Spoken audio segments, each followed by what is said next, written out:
some dare call it conspiracy.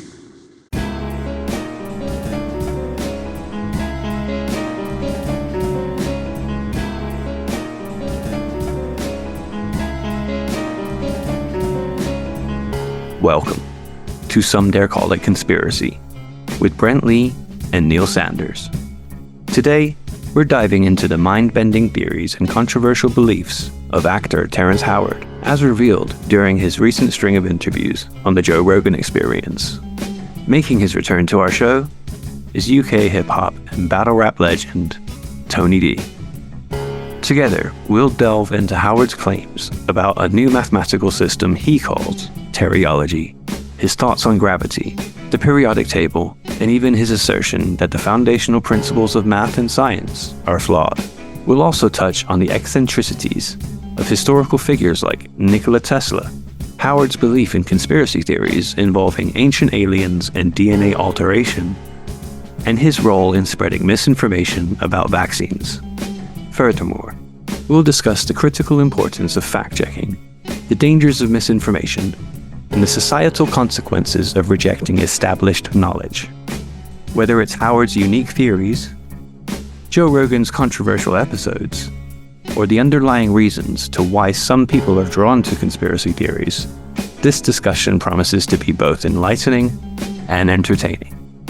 Now, let's discover where the truth lies.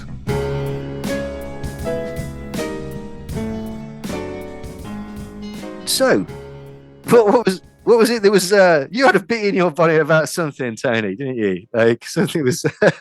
Do you know what's so funny? I just watched just today. I watched Professor Dave debunk the second part of Terrence Howard, and it's just like why is no one just watching Professor Dave? Why are they listening to an actor who? Like he doesn't know what he's talking about.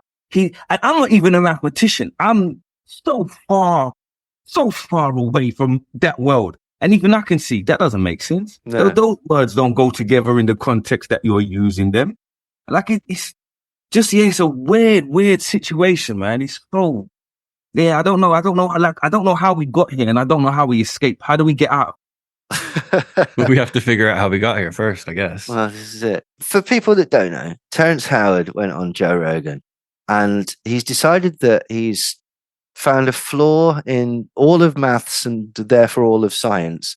And he's proposed a new mathematical system that he humbly calls Terryology, which doesn't even fucking work. That would be the science of Terry. So what? Right. Okay. Which also, I mean, it's technically maths is a science, but it's not in that way. Fucking hell. Anyway, so he also made certain proposals that we'll go through, about how to change, that we don't need gravity anymore, that he thinks that they've probably got the periodic table wrong. Einstein is wrong. The theory of relativity is wrong. Yeah, all of that. He's better than all of them. And Terrence Howard, we were just discussing this before we came on. Right, okay. I haven't actually seen that many Terrence Howard films, right? As we were saying, he's brilliant in Dead President. He's really good in that. Yep, he's badass. That's just a great film. Yeah, pretty much. Yeah, it is. It is a brilliant film, isn't it? So he's good in that. And he was in Iron Man. Now, the one that he's mostly famous for, which he got an Oscar nomination for, was Hustle and Flow. Right? Mm-hmm. Never seen it. I've never seen it either. Right, Tony? Right? What is wrong with both of you? You guys aren't even worthy enough to have this conversation. No. I'll tell you for why. Right? Okay. Because it came out after 8 Mile, right? Okay, so I just thought, oh God, this is the R&B 8 Mile. It's for girls. No. Well, all right, I'm wrong, right? But that's what about the invention of trap music, man. Well, yeah, but that's not really my cup of tea either, if I'm brutally honest. So is Little John in it? No. No, then fuck it, I'm not interested. No, Yeah. you'd love it. It's really bleak. Like he's like a heroin addict in it, and it just goes like downhill. You'd love it, mate. You Oh, all would right. love Okay. Well, fair. Well, if it's bleak, Yeah. then let's not like, let's not rule anything out. But no, genuinely, I thought it was like 8 Mile, but for girls. I know that sounds terrible. Like, No, that makes sense though. That makes absolute sense. Like, no, I just never, like, I saw it. It looked like one of them things, straight to DVD. Yeah. Type. It looked like that. And then, like, yeah, I don't, like, I've got a copy that I bought from a Chinese man in the barbershop. Like, a big stack of they're wrapped in cellophane. Like, there's loads of them. And that's in there. And it's been sitting there since before it came out, because that's what the good thing about buying DVDs in a barbershop is. You get them before they come out. But yeah, it's just been sitting there. I've never, ever watched. I've never even been tempted to watch it. You're saying you're recommending this, Brent? This is like a classic for hip hop heads.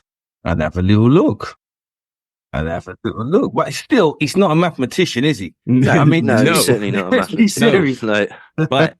But his skills will come in later. His skills will come in later. Watch this. Well, this is what we were saying, wasn't it? It's like he presents these things incredibly well. And the reason we were saying he presents these things incredibly well is one, because he has that confidence that only true madness brings. And two, he's an actor. And so this is something again that we were saying, like, and we will talk about some of the things that he was rabbiting on about. But basically, the way that he presents stuff, it's almost like he's reading a line. Like, because when he's asked to sort of like, well, can you expand on that, or can you explain it in some way that makes sense? He can't, because he doesn't. I don't think he fully understands the subjects that he's talking about. I think he knows a few words. I'll tell you what he reminded me of, Tony. Right? Okay. As soon as he started, it's like, oh, this is like Del Boy speaking French. He probably thinks that he actually like. He probably thinks that he's actually making some sort of like sense, like, but he isn't. In his head, he's probably like, this is like fluent. Do you know what I mean? This is mathematical speak. Kind of, I know I'm pressing all the right buttons here. And it's like, if you just know language, like one of the problem that he has is just the word multiplication. Yeah. He's hung up on the word multiplication. And if you just listen to an explanation about how that word is used in that particular context, oh, really? And you don't need to worry about 1 times 1 equaling 2, because it doesn't make 2, bro. That's not a thing. But yeah, it's like, I watched the Neil deGrasse Tyson rebuttal to him, when he said, sometimes you know enough, like you know enough to think you know something, but you don't know enough to know that you're wrong. Yeah, totally. And that's kind of where he seems to be. Like, he's got this idea of all these different things. And he's like, well, that's kind of similar to that. So they must go together. Yeah. And then he's built an entire theory based off that. Yeah. This is exactly what I actually text Neil when I started watching it. I was like, this man is the walking embodiment of the Dunning-Kruger effect. Yeah. And that's exactly what Neil deGrasse Tyson was saying. Like, this is a great example of the Dunning-Kruger effect. He has this much knowledge, which is like a decent amount, and then this much confidence. He is the walking embodiment of the Dunning-Kruger effect, and his language is the Gish Gallop. Yeah. Yeah. He's been doing this since about 2015, apparently. Like he had a revelation, or I mean, apparently even earlier, because one of his backstories is that he actually went to, I can't remember whether it was engineering school or biochemistry school or something like chemistry, that. Yeah.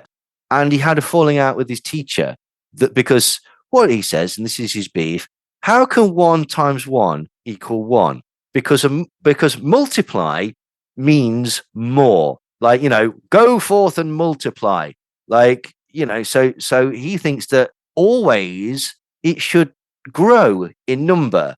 I forget the exact term that he says, but he says like, so it can't be this. This is wrong. So because of this, the foundation of all maths is wrong.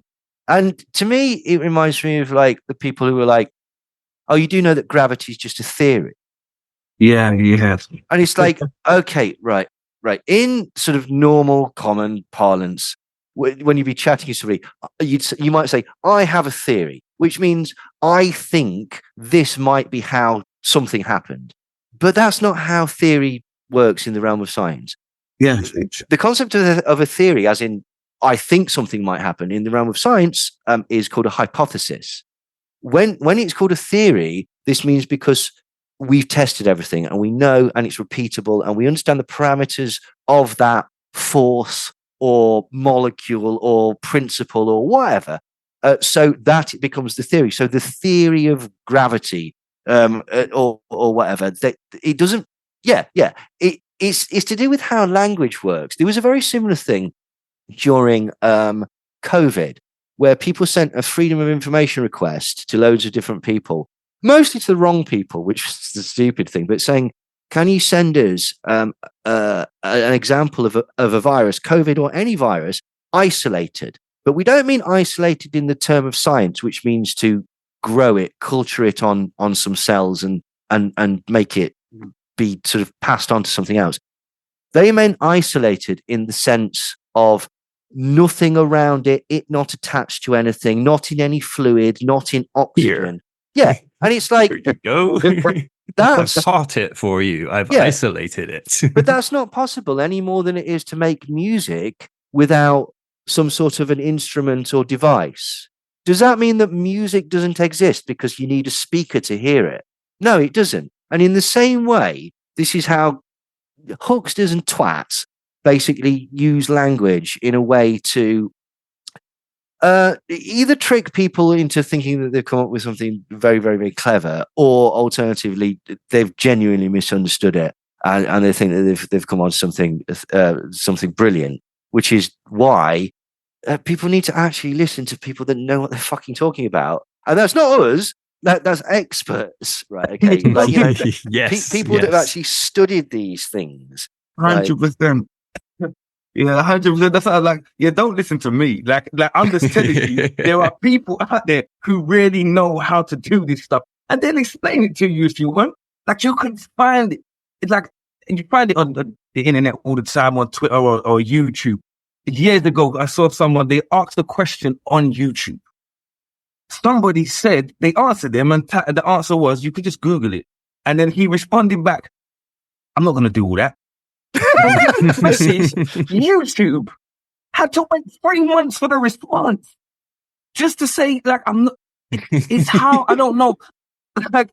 Like people want to know things, but they don't like learning. Like, people just don't like learning about stuff, but they want to know everything. Yeah. And it's, you've got to do, like, you've got to do the hard bit first. It's bloody hard work learning stuff. You've got to read stuff.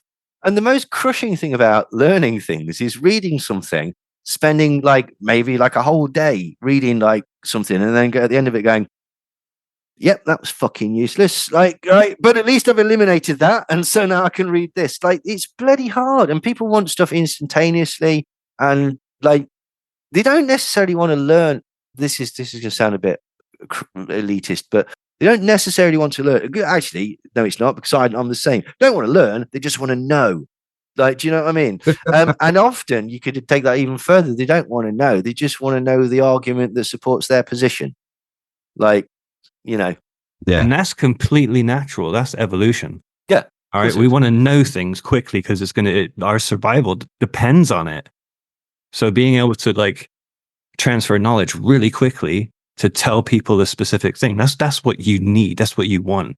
But because we have more free time, compared to what we used to, now we like to learn. We like to do it like that. But a lot of people are still in that mode of no, tell me this, so I have this information and I can survive. There's too much information, right? Okay, that's the problem. We've said this before, right?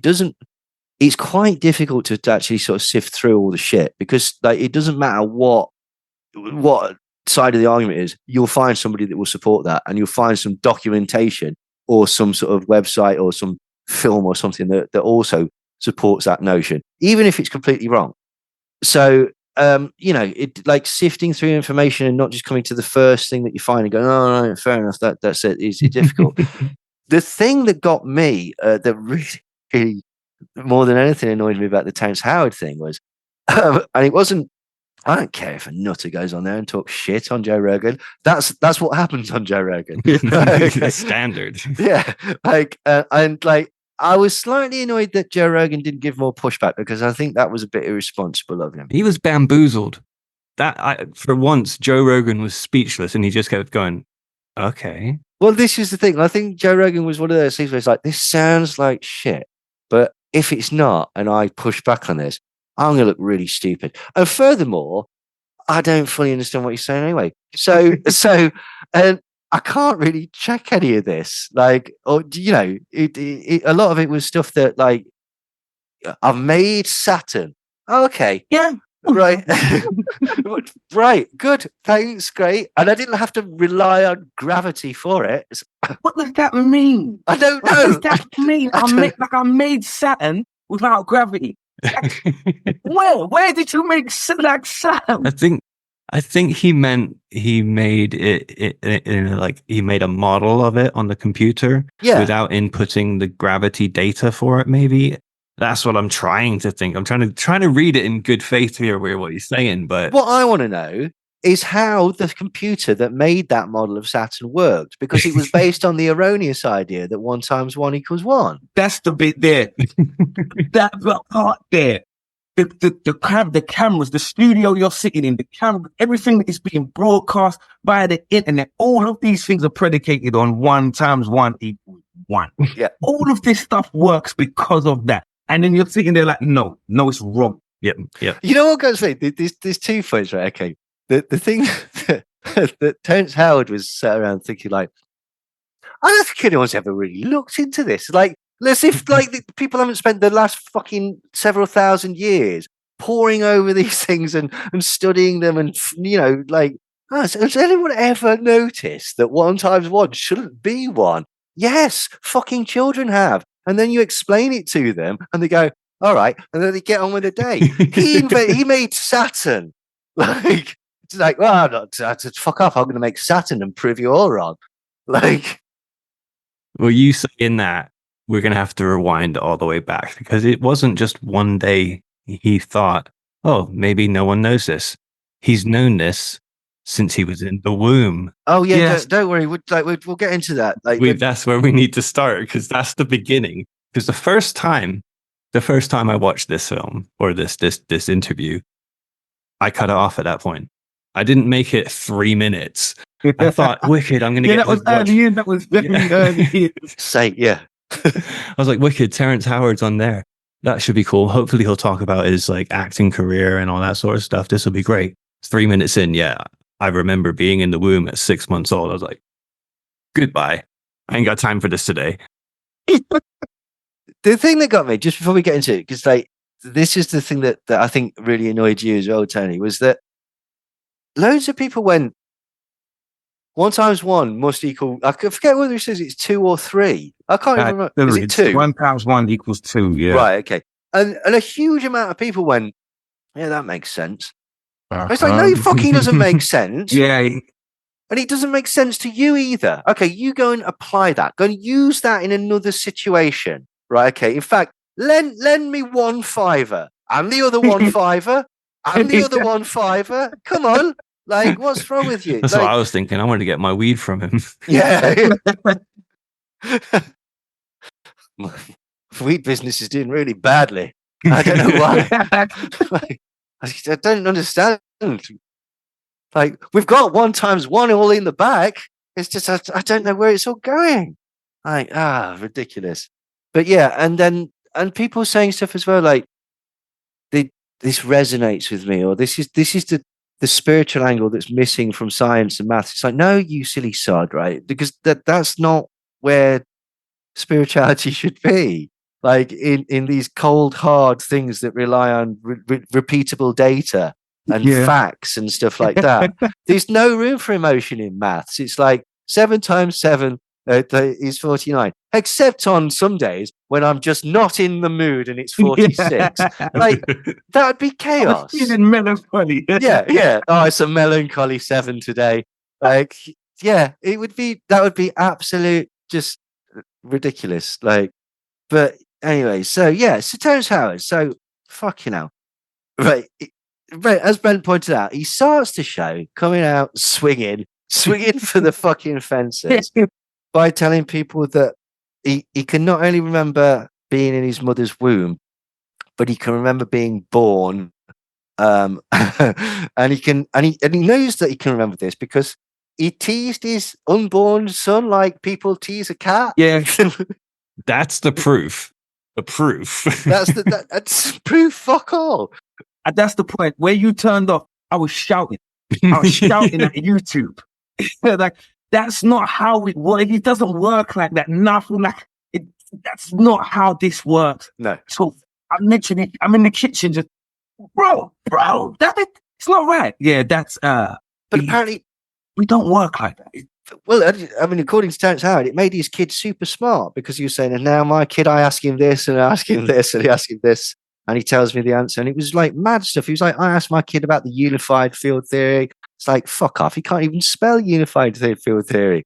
Like, he's a child. Like, have a word. Now, interestingly, he's not the only actor to have claimed to have remember being in his own mother's womb. There is another, like, so, you know, we want to dispel the myth of the crazy bug-eyed lunatic actor who really doesn't know what he was talking about. It was Nicolas Cage. Yes. Ridiculous Cage. Love it. Nicolas Cage on the Late Show with Colbert apparently said that he remembers the same. He remembers being vividly in his mother's womb. So I had a quick look into this. And apparently, the part of your brain that forms long-term memories, it isn't actually. It doesn't form until at the very earliest 2, but usually about the age of 3. So it's probably not a thing. Like, there's this stupid thing where you can convince yourself your memory is kind of fluid. The amount of times where you've remembered something, I remember that, and it's wrong, and you'll put somebody else in the situation. And Yeah, I didn't even know you then. Like, you know, like I wasn't there. Like, oh, I'm sure you were, because you know that's how memories work. So You can implant memories. oh yeah, totally. Like there's a famous one with like people. Did you see Bugs Bunny at Disneyland? No, and then they'll go away and they'll come back. And so you know what? I've been thinking about that, and I reckon I did see Bugs Bunny at Disneyland. And it's like, well, you didn't because he's not a Disney character. So it was impossible on a number of levels. yeah, But yeah, so absolutely, like that can be done. yeah. You can implant memories into people, and also, someone explained it to me that when you remember something, you're actually remembering the last time you remembered it. Yeah. So it's like a photocopy of a photocopy of a photocopy. So you're getting further and further and further away from the actual event anyway. Yeah. But yeah, it's such a weird, and it comes down to that not knowing enough about a particular subject, because just to even know, okay, we don't form long-term memories at that age. Yeah. So you don't remember that. Yeah. That's something else is happening. There is another explanation for the thing that you felt like you experienced. And we can explore that if you like, because it's interesting and we can learn about it together. Yeah. But no, I remember being in the room. With my friend, my hand. Yeah, my friend. I'd even go so far as to say that maybe there's some sort of a collective consciousness or collective sort of memory or a sort of like, you know, an ingrained, almost like sort of instincts. Like, you know, how everyone jumps when you see a spider or something because it's like the instinct of a predator and all that. I'd even go so far as that. That's not the same as saying, no, I remember being born though. I remember being compressed and like my feeling of my stomach falling. Have you ever been on the log flume at Alton Towers? He's not dissimilar to that. Like, you know, like fucking hell. And then he remembers a dream when he was 5 of his room filling with liquid and then being taken by a mysterious figure. And the mysterious figure said, what did you want to know? And he says, well, I want to know how everything works. And from that point on, he could lucid dream. And it was like, fucking hell. This is 3 a.m. bus station conversations. This is like it's 7 a.m. in the kitchen. Yeah. In the kitchen, exactly. It's one of them ones. He's in front of the door. I can't get out. So yeah, go and tell me. No, that's probably right. Actually, yeah. 1 times 1 can't be 1. I think I've had these conversations in the kitchen at 4 a.m. Fucking ridiculous. He then starts bragging about the fact that he's got 97 patents, right? Now, right. spoilers, he hasn't. He's got about 11, right? There's 11 where he's listed as a co-inventor. Most of these collapsible magnetic shape things that I think to be fair to him, they look like they might have an application in drones. He's not actually made any. He's just done computer simulations, which fuck knows, because he also did a computer simulation of Saturn without gravity. So, yeah. But it's he has got one that's like a sort of like an electronic way to fire a bullet. But here's the thing, right? Okay, a lot of these have been filed; they've not been granted, and there's a difference. There's a very big difference. Yeah, in those two. You know what I mean? Yeah. Now, to skip ahead a bit, he said that he's owed about $3 trillion or something like that because he invented the system for VR, AR, some shit or other. I don't know, like, which is like, as far as I could see, it's like a sort of an Alexa type thing. It's like, but it's goggles, but it's also sort of like, telling it to open the windows and things like this, as far as I can see, right? But anyway, it didn't get granted. It only got filed, and at the last filing, this is a bit embarrassing for him. It got rejected because there was an AT&T patent of a previous VR system, and let's be charitable, it borrowed some of the bits. It borrowed 9 bits from this AT&T patent and included them in its own one, but didn't give credit for it, and so it was rejected, and they never refiled it again. So that's a bit of a spoiler, but like, it does also give an indication that this man might not be entirely on the up and up, to be quite honest. But it's the scratch. Once you scratch below the surface, they're not even deep, just a little bit below the surface, and you find it all falls apart, because these things are verifiable. You can look, you can find out what a patent is, what it means, what it does. And then you can investigate, okay, what is to file a patent? And then is your patent granted? And what is the procedure? And it's just a little bit of research into something, and yeah. In times 1 equals 1. There was a bit actually on the thing that almost got a bit sketchy for him, because they were looking for his patent and they couldn't find it. And so they had to go to his website, if you remember, and find an embedded version of the patent. And that was one of those things where it's like, oh, that doesn't bode well, does it? But like, that's a red flag. Yeah, a bit of a red flag on that one. But for some reason, they didn't. It's Joe Rogan. It's Joe Rogan. Joe Rogan's not going to know. That's the thing about Joe Rogan. He's really sort of like, he'll push back on some things quite heavily, even things that he's wrong about. But then other things, he just, oh yeah, no, that sounds fair enough. Like, and it's just like, fucking hell. Maybe it wasn't a brilliant idea to like give somebody like who's addicted to fucking human growth steroids, like, and stuff, to 300 million to give his opinion on Spotify as if he's the god emperor of the world. Like, and the thing is, like, Rogan tricked people into thinking that he was quite smart, because he had a real sort of golden period where he pushed back on certain idiots like Candace Owens and Maya Yiannopoulos. And then he became a bit of a sort of, then he got the huge deal, and so everyone went, well, he's not having a huge deal. And he had the first Elon Musk thing before everyone realized that Elon Musk was a fucking idiot, where he was talking about AI and things like that. The one before he went on and smoked weed like somebody that's never smoked anything in his life.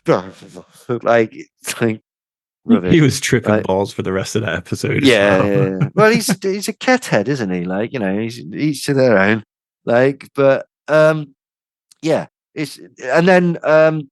people just thought he was quite smart for some stupid reason, and slowly we've come to realize that, oh, he's an idiot. He recommends dreadful comedians, dreadful films, and he's got dreadful ideas about everything, and he's not actually that fucking bright. Like, but that's us buggered going on the Rogan show ever. But hey, we've already been on it.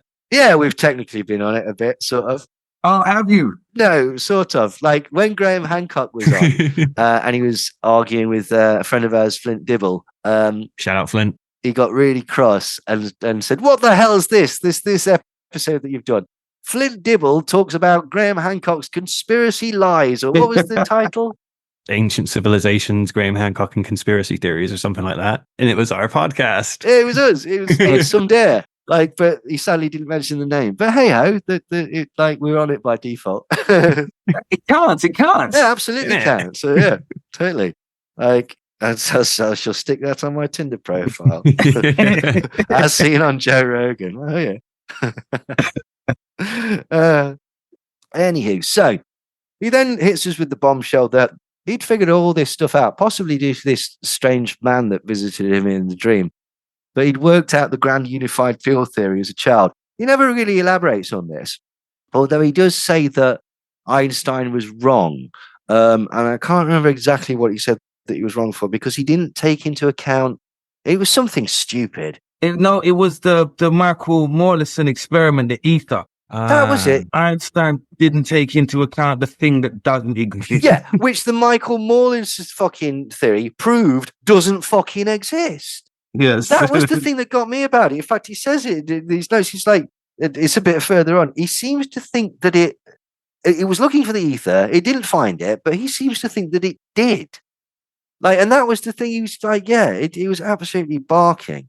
Like, anyway, he said that in 2022, he was going to use this for a hydrogen tech in Uganda to sort of basically give Uganda free energy.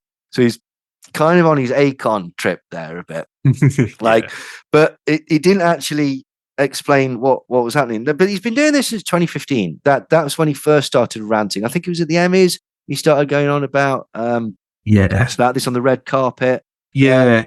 And or was it in 2019? I forget. But he said that the flower of life had opened and allowed him to discover what Pythagoras was looking for, which is lovely. Then, for no reason at all, and this also made me go, "Oh Christ, this bloke's seriously unhinged." He brings up the fact that he was framed for domestic violence, and I was like, "Nobody's mentioned that. Why would you bring that up? Why did you bring it up?" Yeah. That's just like, it's like. Oh, by the way, if there's any dead kids in the shed, nothing to do with me. It's just, there is. What a coincidence. Lucky I fucking told you. Otherwise, you'd have thought it was me. Like, anyway, so I had a bit of a dig, and I was like, I don't want to be like sort of like grim with this, but he's been accused of like having a go at a stewardess and assaulting. I think it was a masseuse.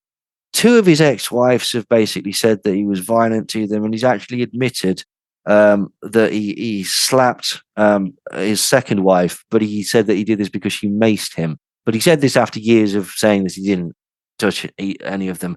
I don't know about that, like, but it's just, I just thought, why on earth would you bring that up? That just, yeah. Yeah, you've already said 1 × 1 = 2. Like, you quit while you're behind. Do you know what it reminded me of? It reminded me again of when you're in that kitchen at a stranger's house at like 4 to sort of 7 in the morning, that sort of golden period, and you're talking to somebody you get along with, and then he'll bring something up like, and I was framed, I did 7 years for that bitch, but she's going to get hers. Anyway, mate, so where are you from? And it's like, oh, fuck, I'm speaking to the wrong person again.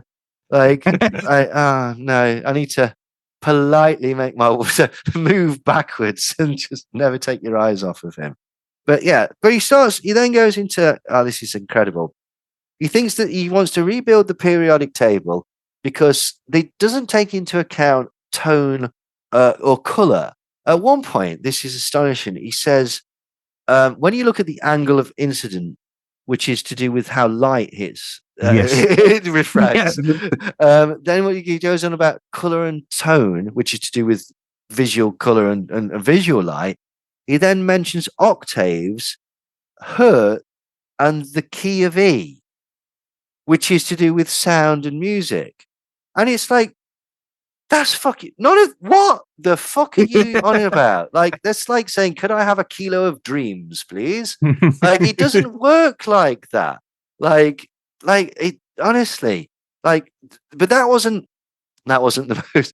Like, but this is the thing. Why isn't the periodic table based on different color and tone? It's based on the mass, the electronic mass, the number of electrons, and I can't remember what it's called, the something mass. The atomic mass. Thank you. And the atomic mass. And that's why they're grouped in those columns, to do with the similarity of the number of electrons and valences, which is essentially valence electrons is how they react and join together with other electrons, with other elements, basically.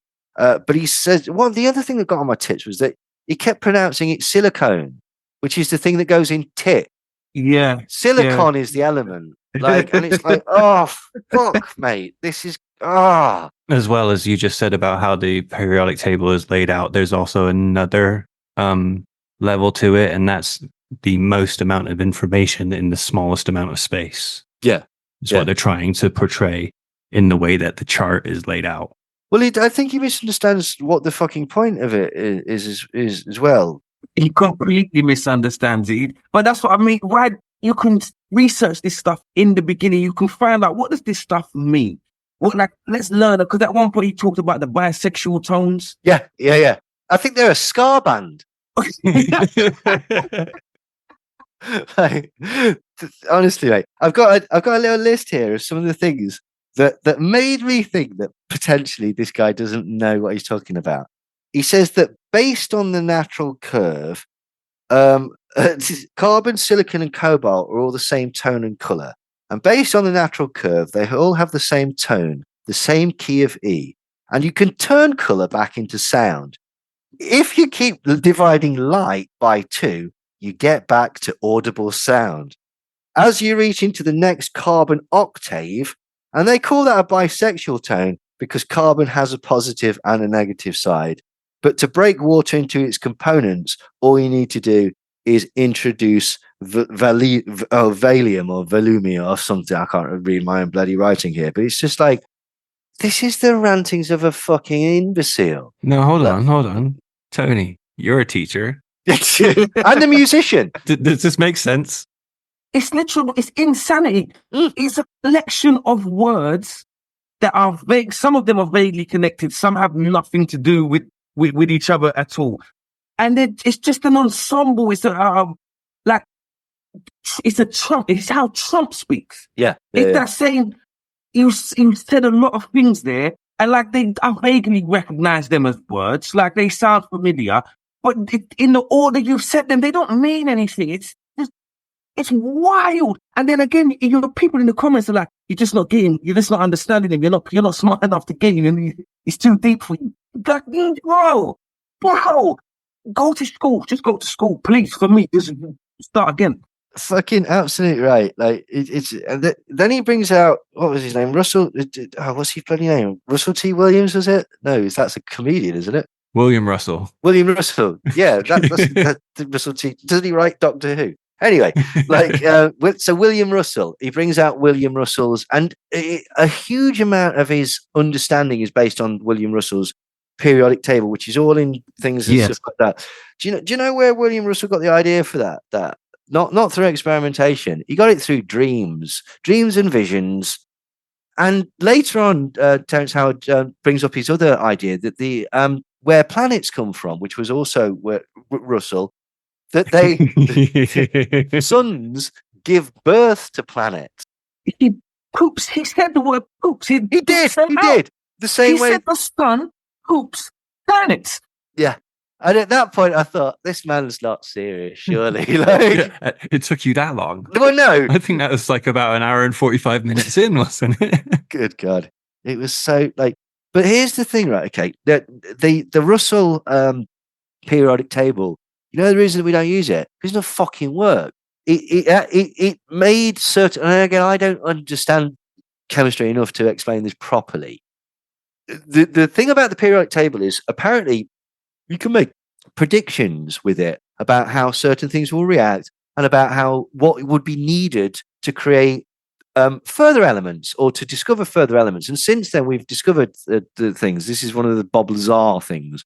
We're up to about 116 now or something like that.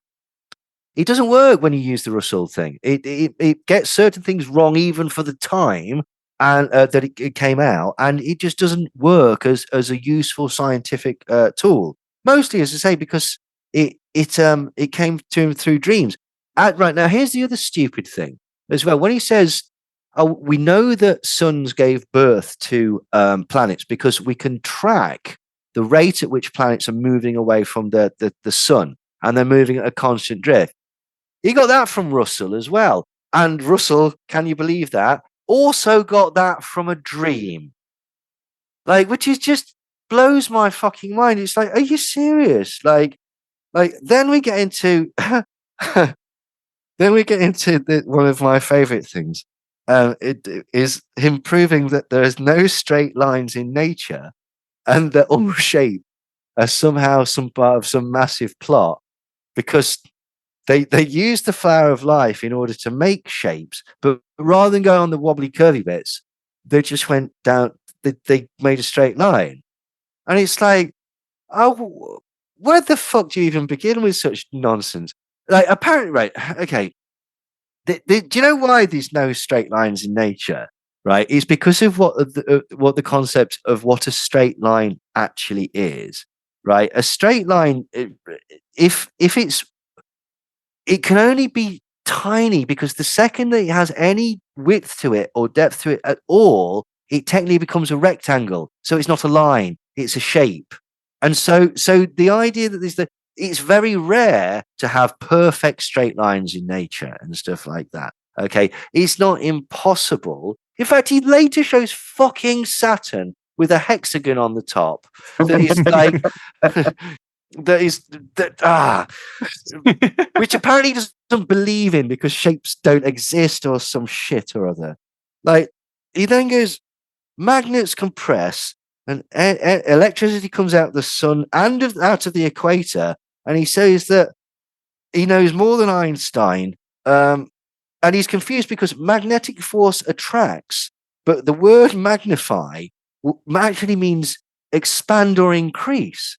So how can magnets attract things? And it's like, I'm gonna fucking climb into the computer and kill you. Like, you do understand how words have multiple, like... No, he doesn't. No, he doesn't, does he? That's the thing. He fucking doesn't. Like, and he's an actor. Like... Well, he's an actor, not a rapper, you know? He doesn't know wordplay, man. Oh, he's not got bars. Yeah. Yeah, someone gives him the words to say. Yeah. That's probably what it is. He's got no idea what any of these things mean. It's like, Yeah. if you'd have won Hustle and Flow, it's like, thanks for that. Apparently it was a great script. I've got no fucking idea. I don't know what any of these words mean. Like, Jesus Christ. Like, oh God. Well, It's that thing. You see it's that magnify and magnet. Yeah. They would appear to share a similar root word. Yeah. Do you know what I mean? They would appear to. They may not necessarily, though.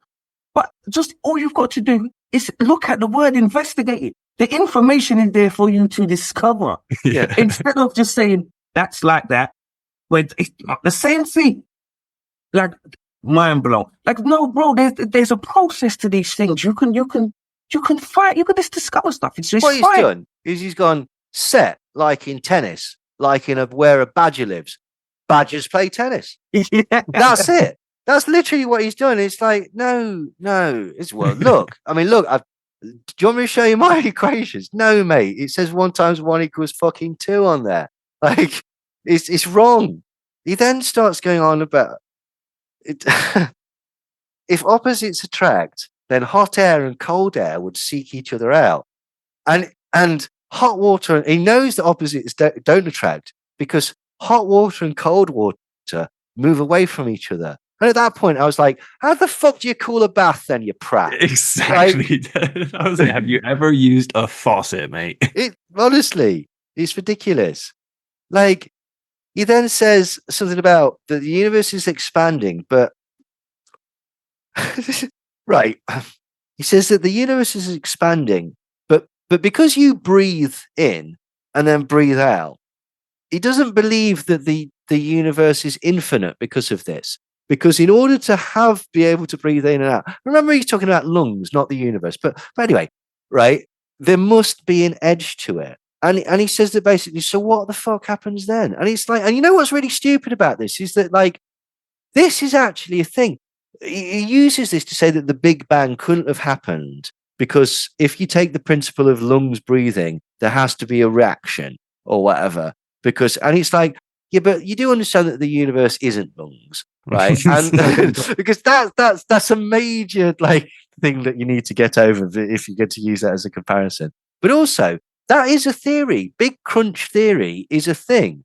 I know that makes me sound clever. I saw it in Red Dwarf, right? There we go. Where time goes backwards because of Big Crunch theory, that, yeah. So I get most of my stuff from like late 80s sitcoms, to be quite honest. And that's like based on the Brahmic principle, though, isn't it? I don't know. Yeah, of like the ancient Brahmic creation myths is okay. Like the universe breathes in and breathes out and breathes in and breathes, and we're in the 6th era, I think, and there's only supposed to be 7, something like that.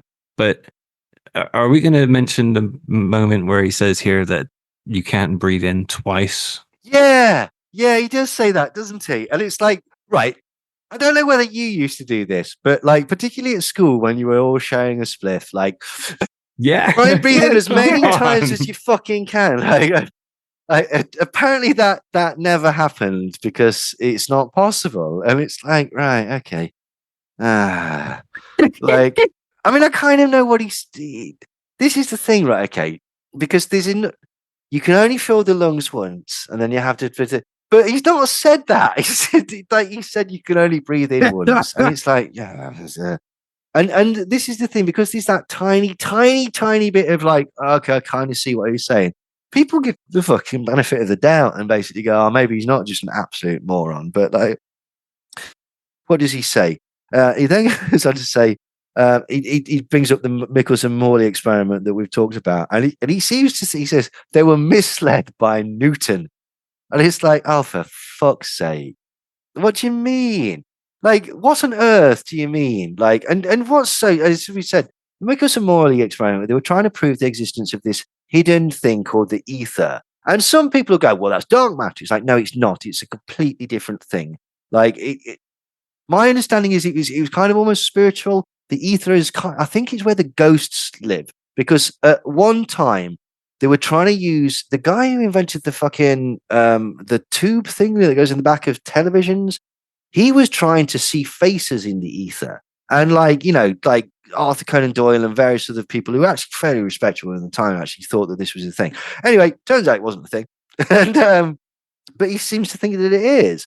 But he says then he starts saying like carbon unwinds, it becomes nitrogen, nitrogen unwinds and becomes oxygen. Which no, he doesn't. No, he really doesn't. That's fucking alchemy. Like that's literally alchemy, changing elements from one thing to another. No, elements react with one another. Yeah, I was trying to work out what he meant by unwind. I was like, does he mean like metamorphize into something else? Yeah, that's what he means. He means that they break down and that everything's connected. It's all one system, but it's not. No, it just isn't.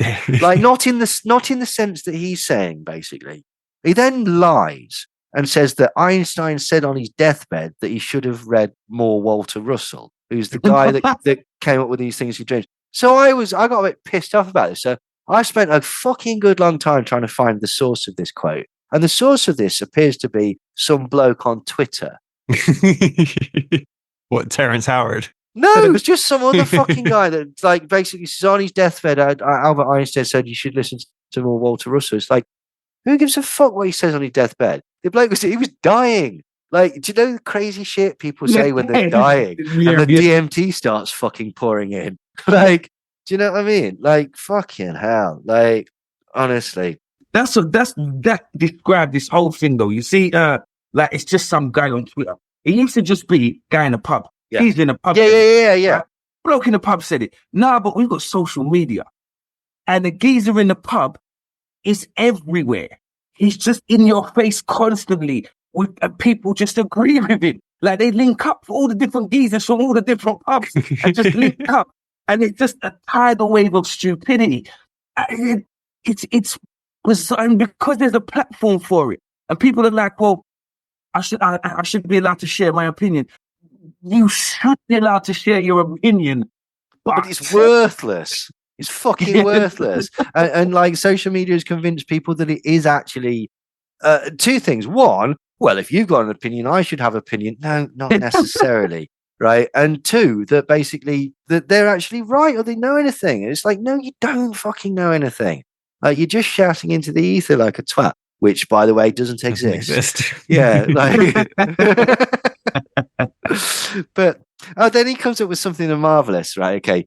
The reason that Plato and Pythagoras and Euclid says they just all copied from the flower of life. They cribbed from the flower of life, but they didn't use the wobbly bits when they were inventing shapes. They made straight lines.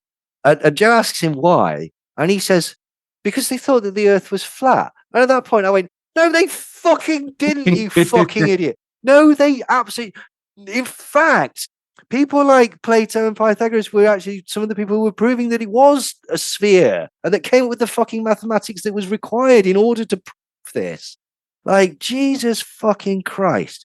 Like, then, this is the bit where I tapped out initially, like, and just got so cross with it that I was honestly, mate, like, Joe sticks his fucking oar in and says, so this flower of life, it's very old, isn't it? And at that point, I thought, well done, Joe. Thanks. Like he's like that. You're just repeating the last word that I've said. Like kids at school to show. No, I'm paying attention. Yes, Thursday.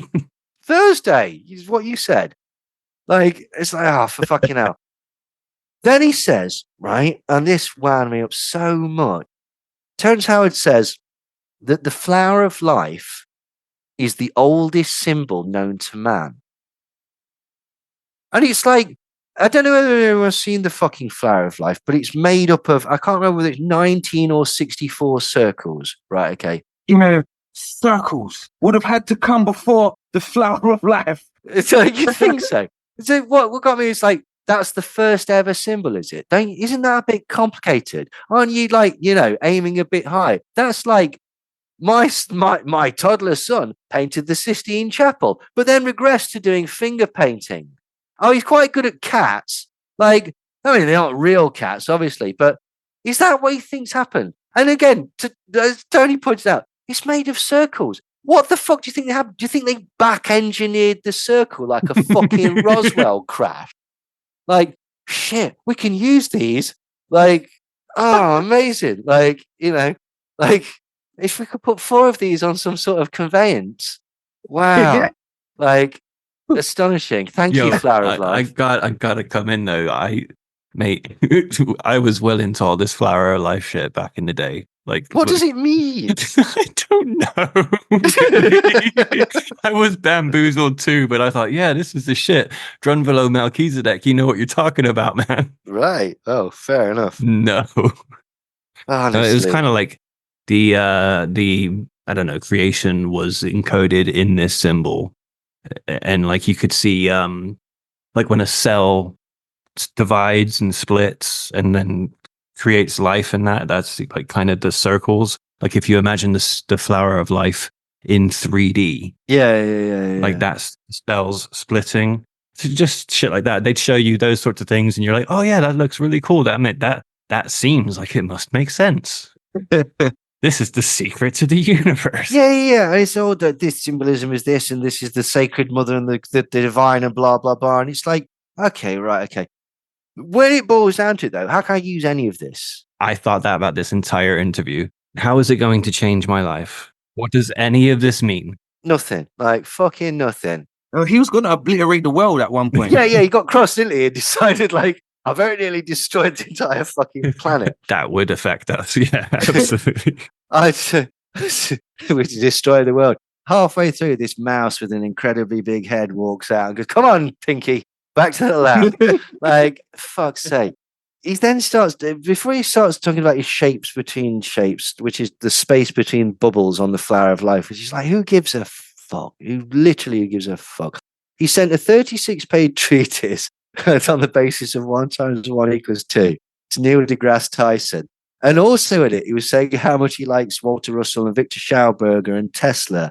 And he's really cross because Neil deGrasse Tyson basically rejected it as nonsense. And he says, and Joe's like, oh, why wouldn't he see this as a teaching moment? And Terrence Howard really misrepresents what happens, right? Also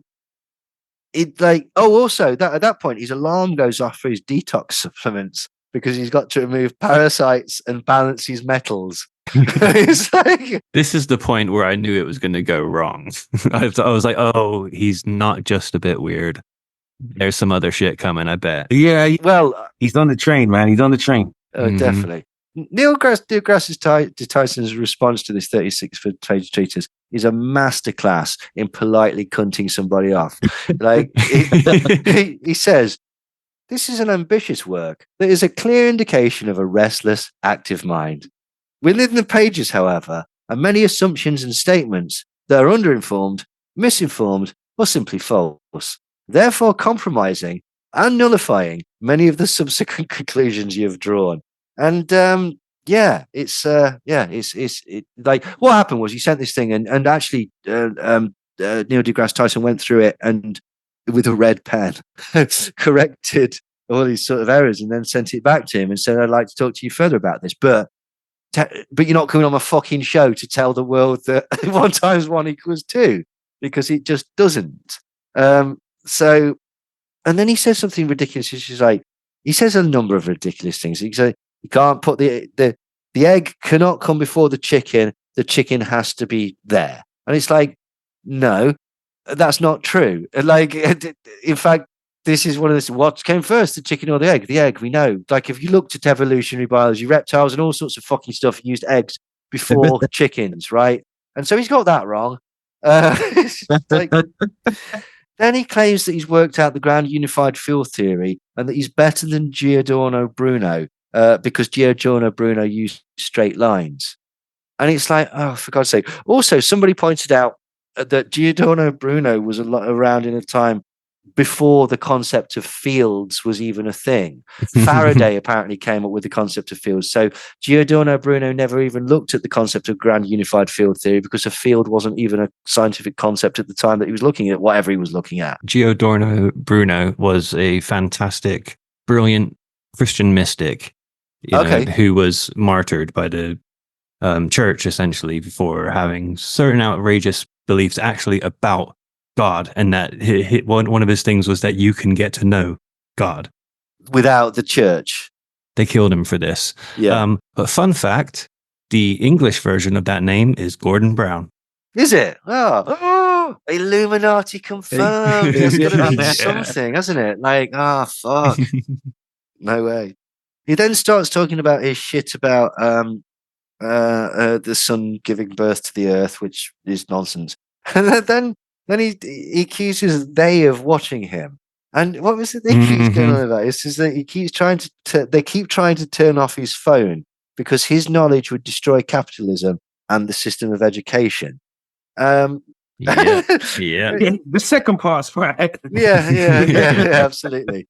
Like, but then he says that it's right for men. He says that men are programmed to be unfaithful because chimpanzees have harems. And it's like, what? They eat their own shit as well. Like, I wouldn't judge my life on what a chimpanzee or any of the great apes. Like, pick one. I probably wouldn't choose to turn my life about that. Do you ever see Nathan Barley where the bloke's bouncing up and down? The woman comes in for an interview. She says, "Excuse me, I'm just in the middle of my ape hour." And he's just jumping up and down. And she goes to sit. Yes. He goes, "Don't sit there. That's my high rock." And he squeaks for a bit. And then he says the best line that I've ever heard in a sitcom. He says, "Do you know, I've had an ape hour ever since I watched this television program. It was about ape." And that's it. It's like, I love that. And it totally reminded me of that because, like, it's the same level of fucking ridiculousness. He just has ideas. He has one idea and attaches it to another idea and decides the 100% is fact. It's fact. Yeah. But this is where it starts to get a bit dangerous, right? Okay. Because he then says gravity is an effect of electricity, which it isn't. like he's talking about electromagnetism there, like, and he just again doesn't know what he's fucking talking about. If you run a current through certain metals, you can make them magnetic. It doesn't mean that gravity is an effect of electricity. Gravity is as far as the best minds on the subject know, is a warping of space time by mass, right? That's it. Like basically, if you think of like space as like a big sheet and the planet Earth is like a big weight, it's bending down the sheet, and that sort of distortion of space time is where things are falling into it. And the bigger you are, the larger the disruption is, and so the greater the gravitational field.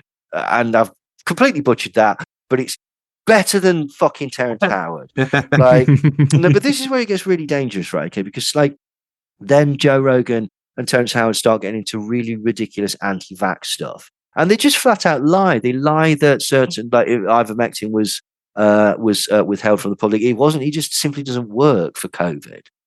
They lie that the vaccines are causing all sorts of cancers, all caused by spike proteins, which would be fucking incredible because there is no spike protein in the mRNA vaccine that they're talking about. That's sort of the point of the messenger RNA in it, that you don't need to have the active part of the virus in order to create the same immune system response from the human body.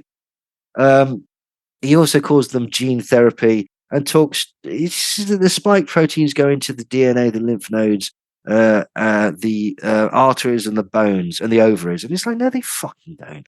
And then Joe says something which shows that his incredible lack of self-awareness. He says that human nature, you want to believe these things so bad. And it's like he's talking about himself. At this point, he doesn't realize that he's talking about himself and his use of ivermectin and hydroxychloroquine, but not just fucking that, because he knows better. And so he uses steroids and he uses human growth hormone. He's currently addicted to nicotine. He was a massive advocate for DMT. And all of these, he's done shows. I disagree with what people are saying in science. I think that nicotine's actually good for you. Certainly not addictive, not poisonous, and there's none of the harmful effects of cigarettes. It's like, you fucking dumb. Like, it really, really is. Now, don't get me wrong, right? Okay, go nuts. Life's fucking short and hard. Right? If drinking, smoking, doing whatever helps you get through it, it's not my place to tell you to stop doing it, right?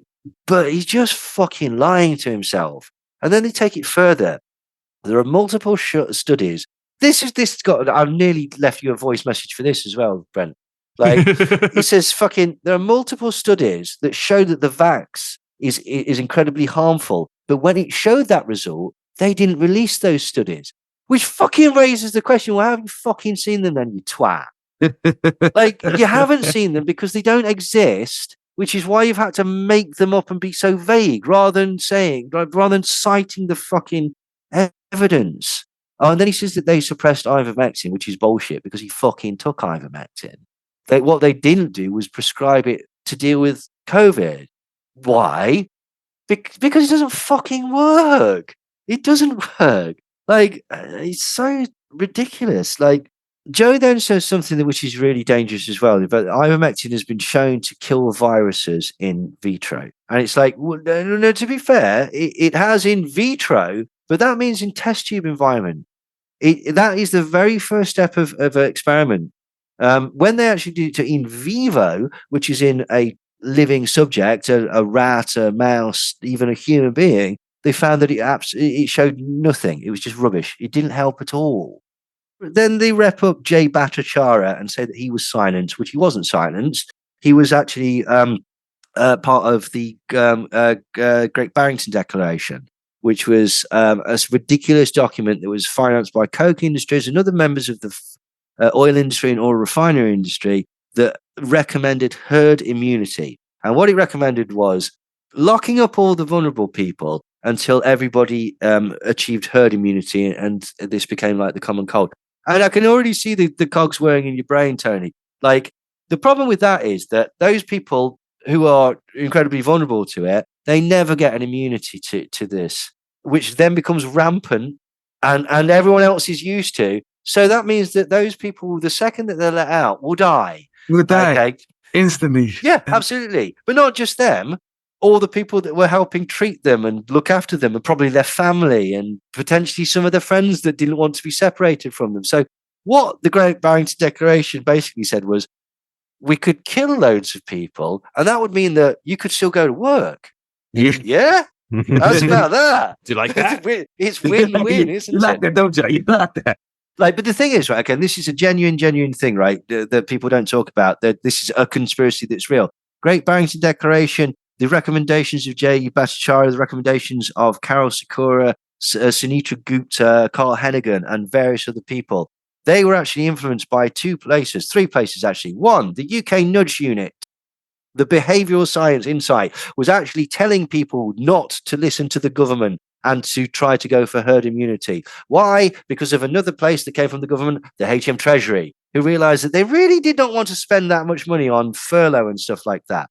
And the third reason was that the government surreptitiously pushed herd immunity through all of these places was because their donors, and this is the banality of evil, their donors are essentially twofold. The oil industry and oil refinery industry, who wanted people using petrol and going to work, and the newspaper industry, Murdoch, News Corp, people like that, who wanted people buying newspapers on their commute. And they didn't care if people fucking died because they wanted them to be driving to work and buying newspapers. And the conspiracy crowd has missed that by a fucking country mile, not interested in it, and it's absolutely 100% fact. It's even come out in the inquiries, right? Will anything be done about it? No, nothing will be done about it. Like, but, keep sending your fucking money to David Icke, who tells you that the whole thing didn't happen. Here's the thing about like knowing. Learning is difficult and it's a long process, but it's worth it because at the end of it, you have knowledge, you have latches. I mean, you learn wisdom, you gain wisdom from it. Yeah. Like, instead of just sitting at, man, it's just depressing. Like, the banality of evil, that little phrase is going to stay with me for the rest of my life. Because it is that I didn't have that phrase, but I explained it to someone the other day. You look at this whole thing and it doesn't matter what it is, anything that's got racism, misogyny, anything, and you're like, someone just wants to keep making money. Yeah, that's literally, or the only reason someone wants to keep making money. Yeah. So we keep doing the same dance over and over again in all these different fields because someone wants to keep making money. And the irony is that they then use that very idea, but in the wrong way, because they then go on about like, do you know about like the Tuskegee experiment and about deception and profit margins, and what they're talking about is big pharma. And there's a conversation to be had about that, absolutely. But they miss that they've just cited somebody from Koch Industries who are very interested in profit margins and deception. Like, do you know the anti-lockdown protests were actually put on by the Heritage Foundation, which is the think tank that's behind Project 2025, which is the thing that Donald Trump's trying to pretend that he's not backed. Every year they put this thing called a mandate for leadership. When Trump was elected in 2016, he did 75% of their mandate for leadership. The first thing that they asked him to do was give a 25% cut to all large businesses, which he did. And then he started doing things like making it more difficult for LGBT people and immigration and stuff like that. All the stuff red meat for people that just the 2 minutes of hate that they love to stir up. But again, reason why they did the anti-lockdown protest was because they wanted you back on the road. They wanted you back at work. They weren't interested in you as a human being. The Heritage Foundation has done more to destroy workers' rights in America than any other institution on the planet. Right? Okay. You think all of a sudden they give a shit about you because, if you're in lockdown, you might get depressed. Like, fuck off. They don't give a shit. Like, I mean, and he's bringing up with the Tuskegee experiment. It's like, that's the thing. Right. Okay. But he gets it totally wrong. He does get it totally wrong. And I think he also, like, not to downplay it because it was appalling. Well, hold on. Before we go any further, this is exactly the point that we've always tried to make. Like, shit is bad enough as it is. You don't have to make it worse. The Tuskegee experiment is a perfect example of that. It is horrific, but the conspiracy theories around it just make it so much worse, and it's not true. It sows a distrust that doesn't actually need to be there. It was also 100 years ago. Like, to make well, they did something 100 years ago, which means that now I'm going to hold that to them. These completely different people in completely different circumstances. I mean, yes, it was the CDC, an arm of the CDC, but it shows a massive oversimplification. Like, what do they think happens when you apply for the CDC? You get a job, you're straight out of university in 2024, and they're like, "What's your thoughts on the Tuskegee experiment?" "Oh, I wasn't keen on that. Get out." Like, did like? I'm afraid. I'm sorry, John. You're just not quite evil enough to work for this large pharmaceutical company. It's totally different people, obviously, but there's echoes of the systemic racism from then still, of course, echoing today. Of course, but again, what they're doing is they're missing that, right? Okay, all these problems are real problems, like large businesses exploiting people, people not really giving a shit about sort of products because, again, for money and stuff like that, institutionalized racism, lack of awareness, lack of trust in systems, people rightfully not trusting institutions. But when you make it into a fucking cartoon like this, I'm not doing this because of the, and it's like that. I don't even believe you.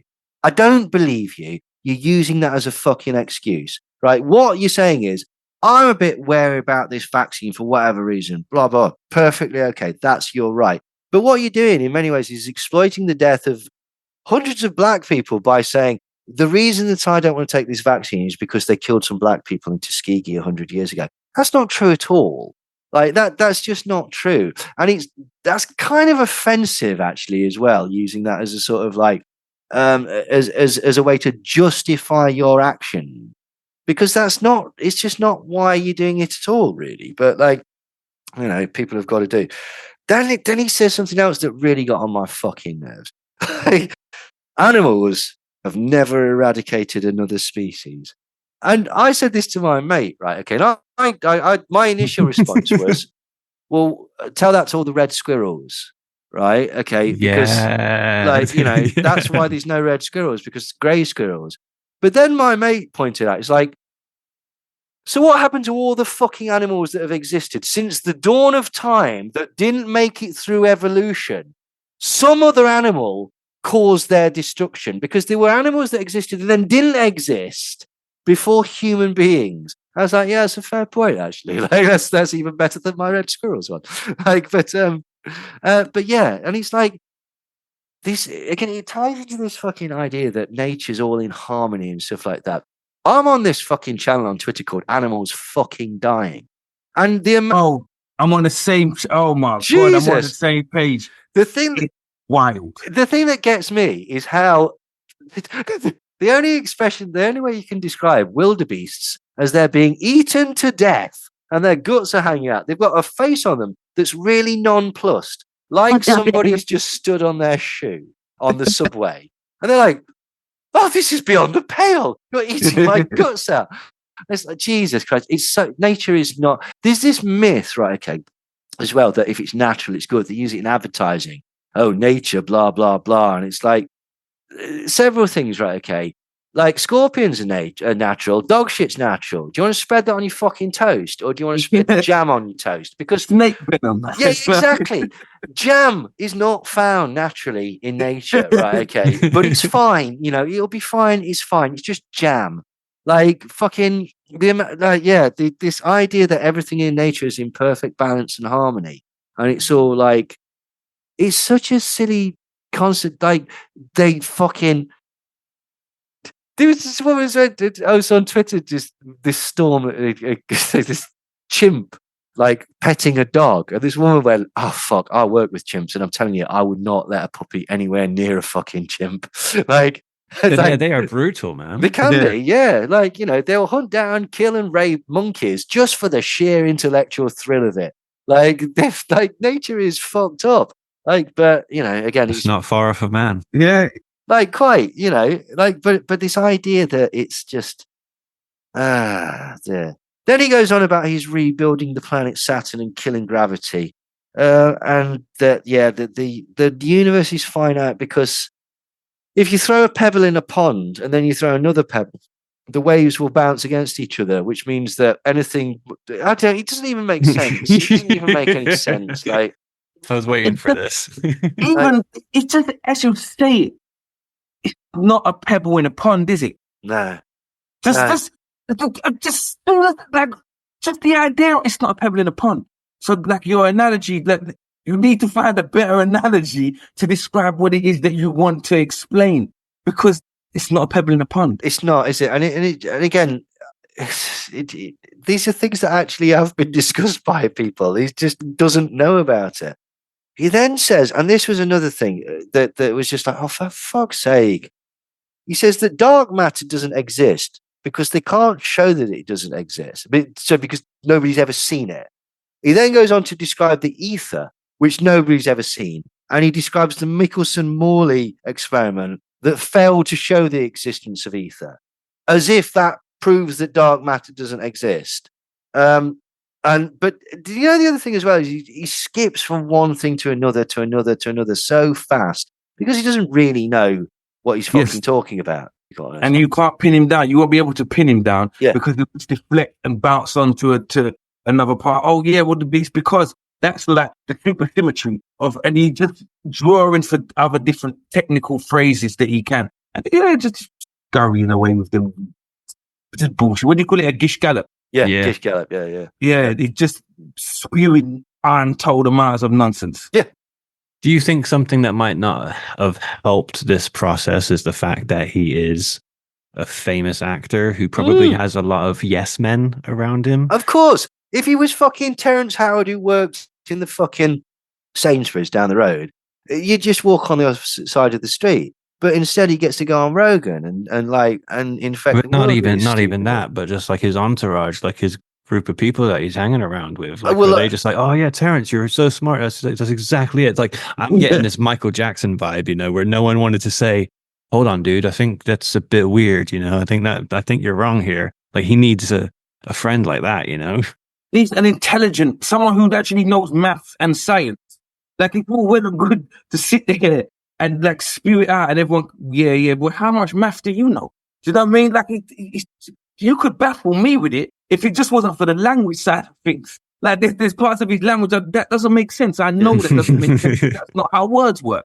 Like, did you see when he had the follow up when Eric Weinstein went on and was basically telling him why he was wrong? He kept doing puppy dog eyes and then sort of slouching and sort of like shuffling off. I've seen my mate's teenage son do the same thing when he's been told off. Like, do you know what I mean? His body language, he turned into a petulant little child. Like, it was embarrassing. So I would suggest that, yes, he must be surrounded by yes men. Otherwise, they don't tend to work for him for very much longer. Like surely somebody must have said to him at some point, oh, Terrence, this is bollocks. In fact, people have said that it's bollocks. Very politely. Neil deGrasse Tyson said, no, you're fundamentally wrong because X, Y, and Z. And then he goes, well, this is just bullshit. He doesn't like Tesla. That's his problem. That was his problem. Tesla, I think Tesla is a fascinating character. He's one of these people that the conspiracy crowd like love to, they think, oh, he created free energy and stuff. He didn't. Like, he actually didn't. And another thing, he was in love with a pigeon. What? Love that.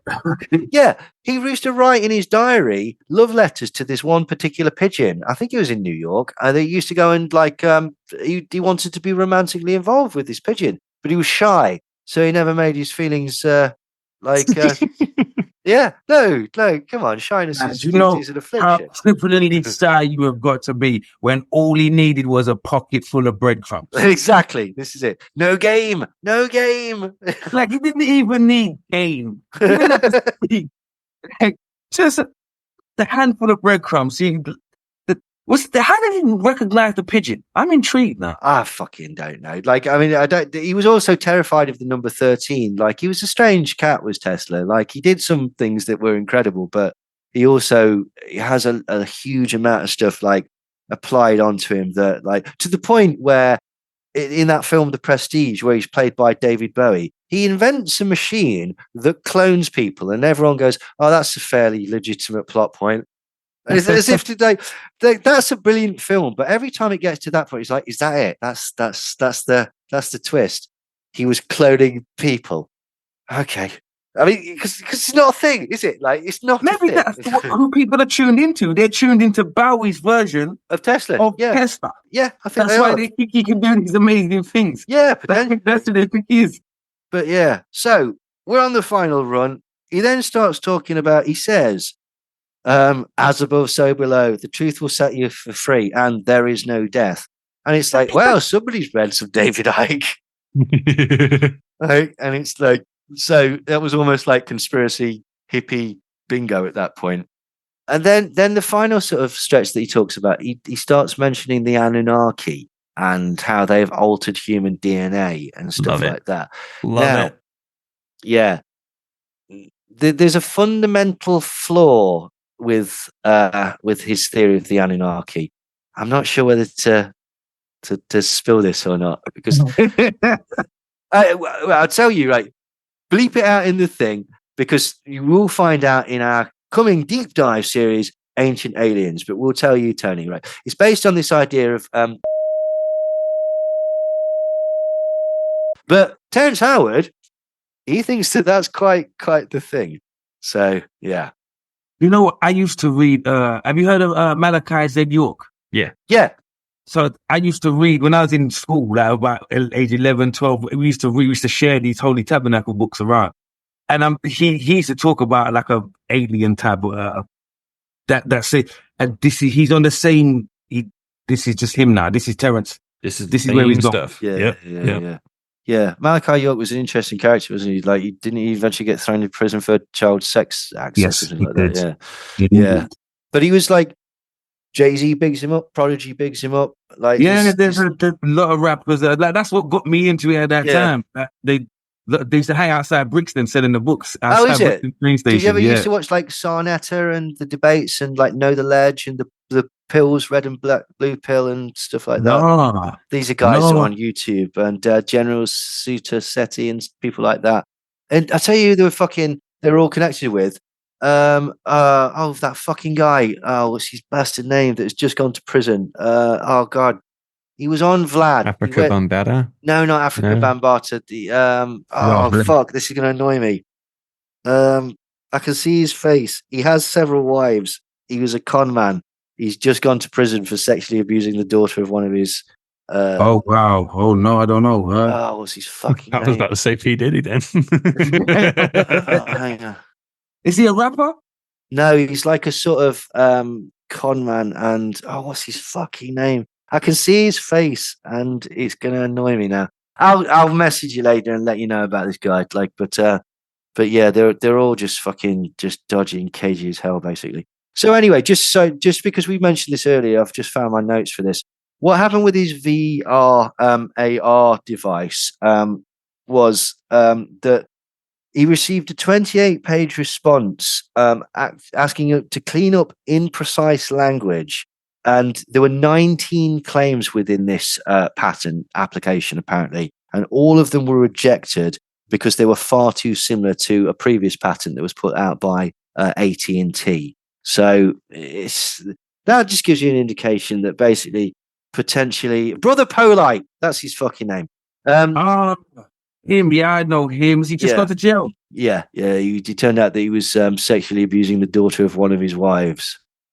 Sexual abuse is a very, like, it runs right through as a theme, doesn't it? Yeah, you wonder whether they get into it to do that.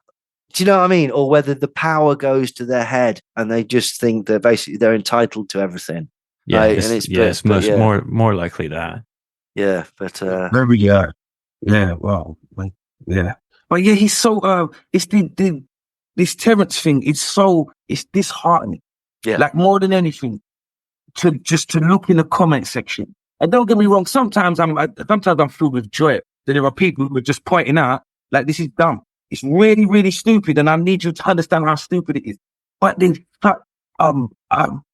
wave of people who are like, yeah, Terrence is onto something, and like they're trying to keep this knowledge from you, and it's not. It's really, really stupid. It's so I can't even describe how stupid it is. It's leveled, but like it's what stupid wants to be when it grows up. That's how Like, that's how ridiculous it is. And how do you reach those people? Because it's people who are just not, even, I won't even say not intelligent, but they don't know enough to know that he's talking. Like they're yearning for something. He's providing something, whether that's like, I don't know, whether that's like a sort of rejection of mainstream that they can apply themselves on. You know, in the same way, like flat Earth, like is embraced by a lot of people because it's like, again, it's like, ha, you're all wrong. Everybody else is wrong, and I feel sort of like slightly better for that, for whatever reason. Maybe because basically they've been persecuted by those lot in the past. Maybe because basically, like, you know, they just don't feel like they've done as well or whatever, or just because, like, you know, they there's something fascinating, and interesting. But like, it is bizarre, isn't it? What can you do with these people? Like, yeah. And still, even on the debunking videos, as you said, you watched the Professor Dave ones and stuff like that. You go in the topics, and this guy's fucking Illuminati. This guy's blah blah blah. They're just trying to keep Terrence down, like blah blah. And it's like, oh no, it doesn't. No. Do you know what I realized a while ago? Like, people have this view of science, like science, and so it's them, they, and it's this field of science, as if there are not just, like, I discovered there are 20,000 string, like they're quantum string physics or whatever it is. There are 20,000 people in the world studying that. Just 20,000 scientists. That's tiny. 20,000 people, it's half a football stadium. It's a tiny fraction of the world. But then you've got like heart specialists. You've got someone who looks at the ankle bone. You've got someone who just studies gravity. Someone who just examines fire. We've been having fire for however many years, and someone is still investigating the properties of fire. There's all these different aspects of science, and it just gets lumped into, it's like they stop scientists. Yeah, the it's like Illuminati, a big unit. Yeah, Big science. yeah, that's not how it works. no, and what people don't realize as well is that within academia as well, there's differing opinions and stuff like that, constantly reappraising, constantly trying to sort of like, it's like the best. It's like with Flint Dibble and stuff like that. To Graham Hancock and various people like ancient aliens types, different ancient civilizations will say that, academia just refused to look at this. And Flint pointed out, it's like, are you fucking mad? If I could prove that there was a fucking ancient civilization that didn't exist, I'd be a millionaire. Of course we're looking at this sort of stuff. Why would we not look at this? What this concept that you've got that everything is fixed, and like, because this is the idea, like, it feeds into this idea that everything must be fixed, because behind the fixed facade of academia, science, whatever, there's the real stuff, the real cures, the real free energy, the real stuff like that. And in order to keep that secret from the public, the mechanism or the sort of the mathematics or the process or whatever behind it, that must also be poo-pooed and stuff like that. And that's why they kill all these people that make free energy devices and stuff like that. And it's like, they don't fucking work. They just don't work. Like, I'm sorry, they don't. I'd love them to, but they just don't. And it's the same thing with Terrence Howard. It's just like, it'd be interesting to see, because that Eric Weinstein did seem to think that actually the shape things that he'd made could have some applications in engineering and in drone. Whether that is true, whether he was just basically like, whether that was the equivalent of saying, but you tried your best. Like, do you know what I mean? Like, I don't know. Yeah, because he seemed to also have a bugbear or something to grind with Neil deGrasse Tyson. Yeah, he's got something against the peer review, which may think. Yeah, well, this is the point as well. You know, there are rivalries with it. With that, again, that proves it, doesn't it? Like, do you know what I mean? Him and Neil deGrasse Tyson aren't like some sort of fucking tag team unit that are gonna. Yeah. Like, they're individuals working in different spheres of a far broader sphere that is the thing. But again, I think that's it as well. People feel potentially intimidated and scared by the concept of science, or the high-minded of science, or the vastness of it, as you just said. Like, there's so many different things, and it's just better, isn't it, if you can just go, oh, science is just this. It's just this. I can categorize it, put it in a pigeonhole, and put it in a box, and then. Yeah, because again, I don't know why this is, but a lot of people just don't want to admit that there's a fuck ton of stuff that I have no idea about. And it's like, why? It's all right to not know stuff. But I don't know loads of stuff. Like, I'm dumb as hell. I know this much about this much. And then that's the extent of my knowledge. And every day you try to learn something or other. Do you know that? Yeah. Doesn't matter what it is. Teach me something. Something. But yeah, it's a fascinating world. There's so much to learn. Yeah.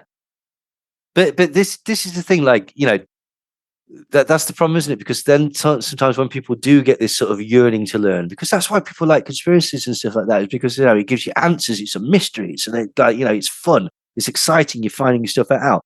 But then the problem is that you get your stuff from fucking Terrence Howard and Joe Rogan rather than Neil deGrasse Tyson or whoever, because they're part of the thing, aren't they? You know, they're the system, and it's like, oh, Christ. Yeah. But yeah, has it seeped through? Have any of your kids been mentioning Terrence Howard? Or no, thank goodness. Yeah, and I did ask my daughter. My daughter's 15, so I asked her the other day if she'd heard anything about it. She was like, "No," and that's all right. But she's pretty switched on. There's conversations me and her have about conspiracies and stuff like that, and I like evidence and stuff. Yeah. Weighing stuff up. However, even in terms of feeling, if you feel sad about, or you feel insecure or anxious about something, let's look at the evidence. What evidence is there to back up how you're feeling? And maybe you don't have to feel that way because that's not what's really happening at the moment. So we have those kind of conversations because I think it's important to be able to look at stuff and be like, I'm not totally swayed in that direction or that direction. Yeah. I can see something valid there. I can see something valid in the opposite. But there's going to be a truth somewhere, isn't there? So let's who knows it? How do you investigate? How do you find it out? And with the age we live in, like, you could it's in your hand. It's literally in your hand. You can find out anything you want about anything you want. That even during COVID, someone sent me this long, you probably got the same message I did as well. This long WhatsApp message. And in the first sentence, I think that messaging back, I don't know what those 3 words mean. You're going to have to explain them. He didn't know either. So what are we doing? Yeah. You know what I mean? There has to be some sort of there's a foundation of knowledge. There is something that we just continue to build upon. And a lot of there's things like Terrence Howard where he doesn't know the background. He doesn't know the people have built upon this knowledge just so that we have these things. We have internet. Do you know what I mean? We have spacecraft. We have aeroplanes because people have been continually building on this foundational knowledge. And you can't just come along in 2024 and just say, well, no, 1 times 1 equals 2 because the flower of life showed me that there's no straight lines. Like, bro, what are you talking about? Yeah, but this is where we are, man. And it's worrying because I think we're getting dumber. Like, as a society. It does feel like we're just throwing everything out that we used to know. Like, we are standing on the shoulders of giants. And someone like Terrence is trying to come across like he's the giant. Yeah. And that's not how it works. I got another question about all this though, because you brought up flat Earth a minute ago.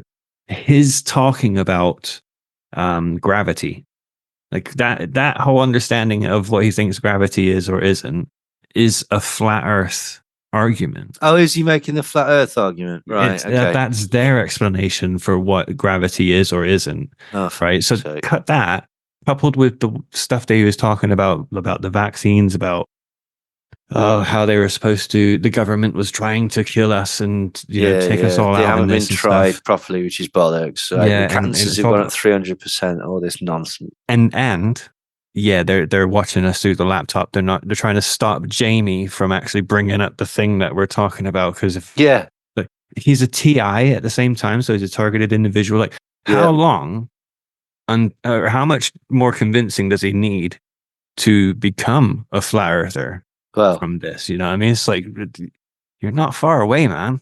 No, he's notching. He's got a lot under his belt. He's collecting them like Pokemon. Yeah, definitely. Right, but yeah, cool. I think that's that's us. I think we thoroughly discussed Terrence Howard far more than he deserves. And thank you so much, Tony. It was an absolute pleasure, thank you for having me, man. Like, I can't, there's not much I can add, bro. Your research gave you like on point. You know what I mean? Like, but that's what I mean. You research, you look for the stuff that actually there's a reality underpinning. Like, all the reality underpins all of this, and you can discover it. Absolutely. If you're just interested, if you have that urge. Do you know what? It's more fun than the conspiracy, because there's like an extra layer of conspiracy on top of the conspiracy. You've got the conspiracy, and then you've got how the conspiracy came about and why the conspiracy came about. It's more fun. It's more satisfying. Like, it's better. It's amazing. Because I've been watching you talking about ancient aliens, so I'm definitely gonna tune in to the thing that you do, because I've been watching this guy, Minuteman on TikTok. Yeah. And he's a young guy, but he's a real archaeologist. Oh yeah.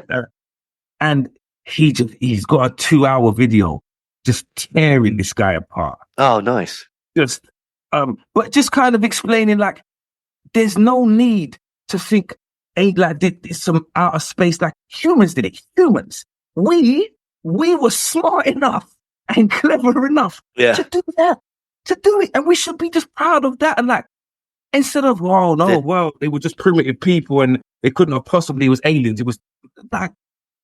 Well, there is a thing that you might have noticed when this starts to sort of come out at you when you watch the Ancient Aliens. It's like, oh, it was aliens in Egypt, was it? Oh, it was aliens in South America.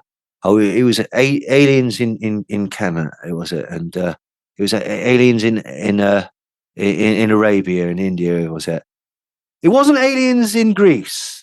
It wasn't aliens in Norway. It wasn't aliens where there was any white people. So for some reason, white people didn't seem to need the leg up. They didn't. They had it unmatched. It was all right. Yeah, it's weird, that, isn't it? Like, the brown countries, they had to have the aliens. Obviously, there's no way that somebody did this. Like, this is it.